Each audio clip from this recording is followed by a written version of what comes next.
has been a day for the ages in the Middle East. First, all remaining living hostages held by Hamas in Gaza were returned to their families, and 1,900 Palestinians were sent the other way as part of a prisoner exchange. Then global leaders got to the business of working out the next steps in a peace plan led by the US President Donald Trump. Joining us live now is CNN's Nic Robertson. Again, Nic, it's good to have you with us on what's been a busy day for you. It was also a very busy day for the US President, a marathon effort, if you like, who spent barely 12 hours on the ground in 2 different countries. But on that summit, what came out of it? Well, we learned from President Trump that he feels he's got financial commitments from countries in this region, other leaders, Muslim-majority nations, others, Europeans as well, to do the rebuild in Gaza. He feels that the money is coming forward there. And he signed this peace deal document with the other mediators, with President Sisi of Egypt, President Erdogan of Turkey, and the Emir of Qatar. What we don't get a sense of is the document, the precise wording in the document, or even rough paragraphs in the document for what they actually signed. It appears to be the signature on the first phase, which was the prison release, hostage release, ceasefire deal.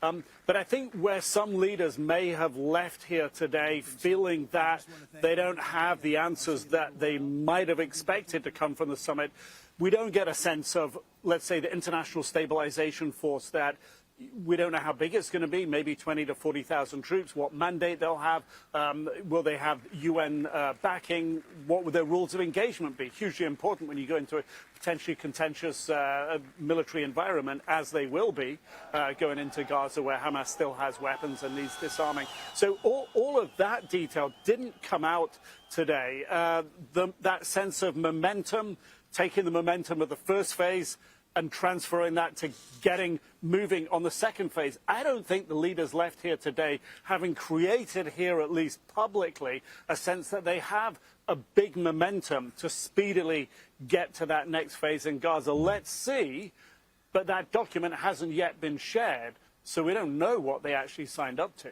With all of that said, Nic, is that proof now that the previous months of negotiations regarding the hostages is actually the easy bit? The hard part's ahead, which kind of flies in the face of what Donald Trump said earlier.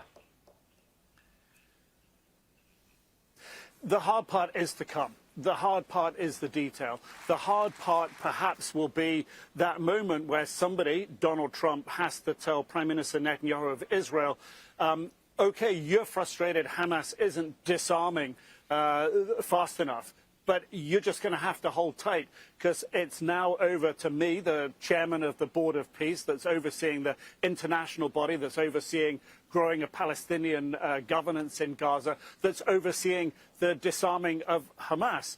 Or it could be Hamas saying, yeah, thank you very much. We're quite happy the people of Gaza like us. We're still going to be here. Our policemen are going to have guns, and we're going to run the show. How does that get dealt with?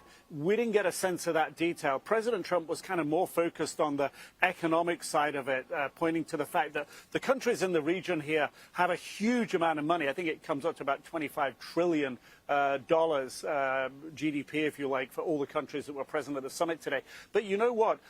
The sort of main leader, Crown Prince Mohammed bin Salman in Saudi Arabia, the closest country, by the way, to Sharm el-Sheikh, just across the Red Sea over there, he was a no-show. He sent his foreign minister, diplomatically great guy, very capable, and so too MBZ, Mohammed bin Zayed, the emir in the UAE, the Emirates.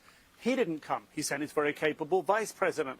But again, that points to the fact that there are key leaders with a lot of money, a lot of clout, a lot of heft and power in this region who didn't feel that this summit was at such a moment where they were going to come aboard. And remember, these 2 leaders have become increasingly strong and strident in their language over the past couple of years about what it will take for them to get on board with a peace process, with a normalization, at least for the Saudis, with Israel. And that is a state for the Palestinians. And we didn't get a sense out of anything that was said in Sharm el-Sheikh today when that might happen, if there's a commitment to it. We know Israel doesn't want it. So all these details are outstanding. Okay. That's CNN's Nic Robertson, live for us in Sharm el-Sheikh in Egypt. Thank you so much, Nic.